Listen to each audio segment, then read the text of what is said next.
Welcome to OKORATOBER. Hi, Charles' SirBookSage here, and welcome to a special October reading month, OKORATOBER. Now, what is OKORATOBER? OKORATOBER is a month-long dive into the written works of the author Nnedi Okorafor. Okorafor, October, OKORATOBER. Now, you may be asking, who is Nnedi Okorafor? So I will read you her description of herself in her own words off of her Twitter page.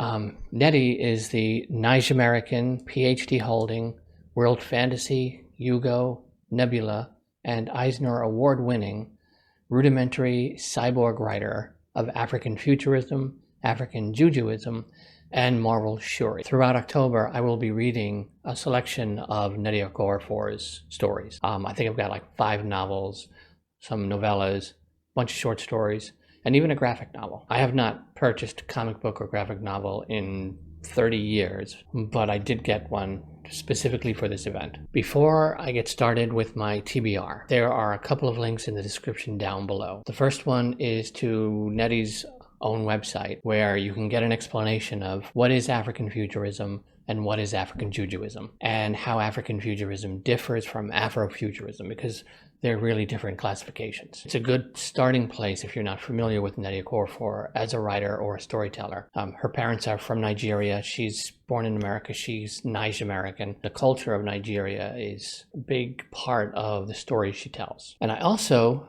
besides that short little page of hers, I will link to this Igbo conference where Nnedi was the guest speaker. It's a little over an hour, and it's African Futurism, Disrupting Science Fiction. Really interesting interview and discussion. And I have another video linked in the description area about what is Ikenga. And it's kind of a little video about the philosophy of Ikenga in Igbo culture. And I think they're just interesting videos. Now let's get into the actual books that I'm going to be reading. First off, I'm going to be reading 5 different novels. First one of which is Akata Witch. Now, there's Akata Witch and there's a sequel, Akata Warrior. And I believe the author just submitted a draft for the 3rd Akata story. Akata Witch follows this young woman named Sunny. She was born in America, but she lives in Nigeria, and she has African features, but she's an albino. So like she loves playing soccer, she's very gifted sports-wise, but she can't go out in the sun and play. And she discovers that she's what's known as sort of a free agent, people born with latent magical ability, which then sends her off on a journey to learn the magic that she can wield. Follows her and a close group of friends. Now, I know a lot of people will describe this as the Nigerian Harry Potter, but please don't do that. Just because there's young people with magic and learning magic involved doesn't make it Harry Potter. There are plenty of stories, different cultures that deal with this. So it's its own story. It's a wonderful story. I am looking forward to reading the second one in particular as well, and I can't wait for the third one. Next up is a Alien First Contact story, Lagoon. And this one, for some reason, has just completely intrigued me ever since I heard about it, and it's been really difficult to not read this. I've been waiting for this special OKORATOBER to do this. Basically, word leaks on the internet that aliens have come and landed in the water just outside of Lagos, Nigeria. All sorts of craziness ensues, and the fate of the world ends up in the balance of a famous rapper, a biologist, sort of a rogue soldier, and this alien ambassador. And I'm just really super excited for that story. And next up is her most recent novel, Ikenga, which I mentioned earlier. It's a middle grade novel about a boy whose beloved chief of police father is murdered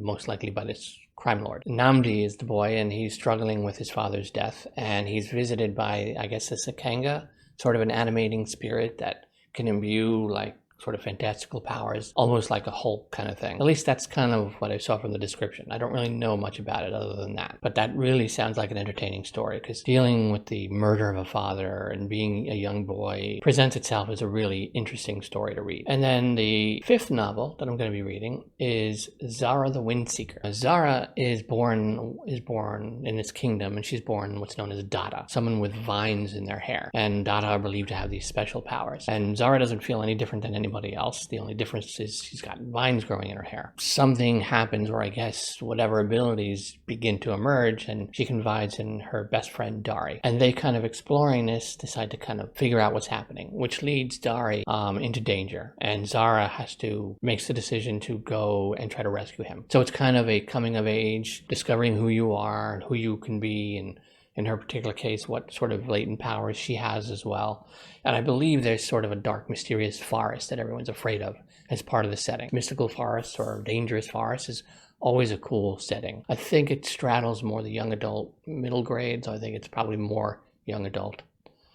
So I'm really looking forward to that. It's just a different collection of stories with a bit of a variety. And then next up is the Binti trilogy. Now, Binti is the first Himba-born person ever offered a place in this famous University, this galactic university. And most Himba people never leave their little town and their little village in Africa. And she decides to just on her own, not telling anybody, to make that leap and go for it and get on that spaceship that's traveling to Umza. And then it's everything that happens from there. First book deals with, is she even going to make it there? Because there are enemies of the Umza and everything, and all sorts of stuff ensues. And a lot of it has to do with her and her finding herself alone in terms of who she is and her identity and her cultures and how they're kind of ignored by everybody else. That's 3 novellas, and I believe Hulu has a production company developing that for a series. And then other than that, there's some short stories. There is The Girl with Magic Hands.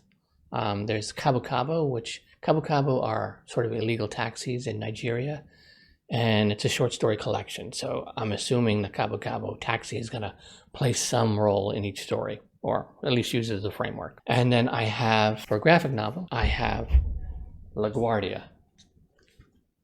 Let's see if this is going to get this. I don't know if this lens is going to actually focus on this or not. But LaGuardia is set in the same storyline as a Lagoon. It takes place like a couple of decades after the events of Lagoon. And really, really cool artwork. And I think, is she passing through LaGuardia Airport on her into New York City? So, but it's about identity and rights and prejudices and all sorts of things. And super, super looking forward to that. Again, first any comic, anything I've bought in 30 years. And because I forgot to show them in my excitement and haste, Binti.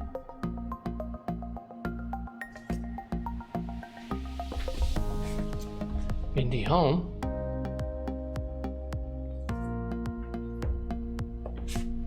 And Binti the Night Masquerade.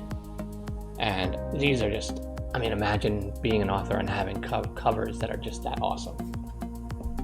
And that is it.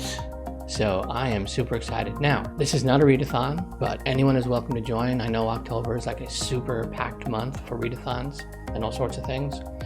But if you have open slots in your calendar this month, then I highly recommend join in, get something from Nnedi, even if it's a short story, and let me know about it. So I am going to wrap this up here. My time is about to expire. My camera's going to shut off, so I'm kind of rushing the end. I am Charles of SirBookSage. Happy OKORATOBER reading.